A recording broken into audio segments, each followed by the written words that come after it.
প্রবাসী কল্যাণ ও বৈদেশিক কর্মসংস্থান মন্ত্রণালয় থেকে যারা কোরিয়া, জাপান, চায়না, জার্মানি এরকম দেশগুলোতে যাবে, তাদের যে বিশেষ করে স্টুডেন্টদের ব্যাংক গ্যারান্টি বা ব্যাংক সলভেন্সির সাপোর্ট হিসেবে 10 লক্ষ টাকার একটা ঋণ দেওয়ার নির্দেশনা প্রধানমন্ত্রী দিয়েছেন। এবং সেটা আমাদের মন্ত্রণালয়ের যে একটা ব্যাংক আছে, প্রবাসী কল্যাণ ব্যাংক, ওই ব্যাংকই ডেডিকেটেড করতে বলেছেন যেন এই মন্ত্রণালয় থেকে দেওয়া হয়। প্রবাসী কল্যাণ ব্যাংক ঋণ দেবে, সেটা কিন্তু নগদ ক্যাশ দিবে না। আপনার যেখানে সাপোর্ট প্রয়োজন, যেমন ধরেন ওদের কোনো পেমেন্টের ক্ষেত্রে আপনার কোথাও পেমেন্ট দেওয়া লাগবে, ওই পেমেন্টের ক্ষেত্রে আপনি ইউজ করতে পারবেন।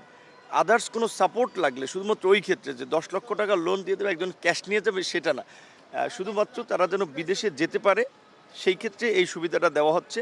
অন্য কাজে এই টাকাটা কিন্তু খরচও করতে পারবে না। আর এখানে যেহেতু সাধারণ ব্যাংকগুলো লোন দেওয়ার ক্ষেত্রে একটা ব্যয়, তারা কিন্তু বিভিন্ন দেশে পড়াশোনা করার উদ্দেশ্যে গেলেও ওই সমস্ত দেশে শেষ পর্যন্ত একটা কর্মসংস্থানের সাথেই যুক্ত হয়ে যায়। তো সেই ক্ষেত্রে আমরা অনেকভাবে লাভবান হচ্ছি।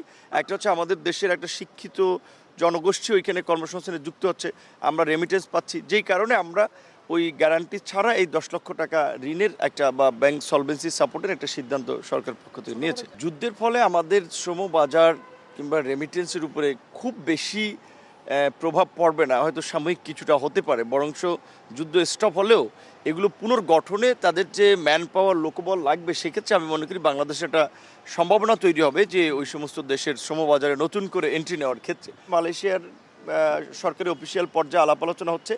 আশা করি মালয়েশিয়া এবং ভিয়েতনামের বিষয়ে আমরা খুব শীঘ্রই একটা ইতিবাচক সাড়া পাব।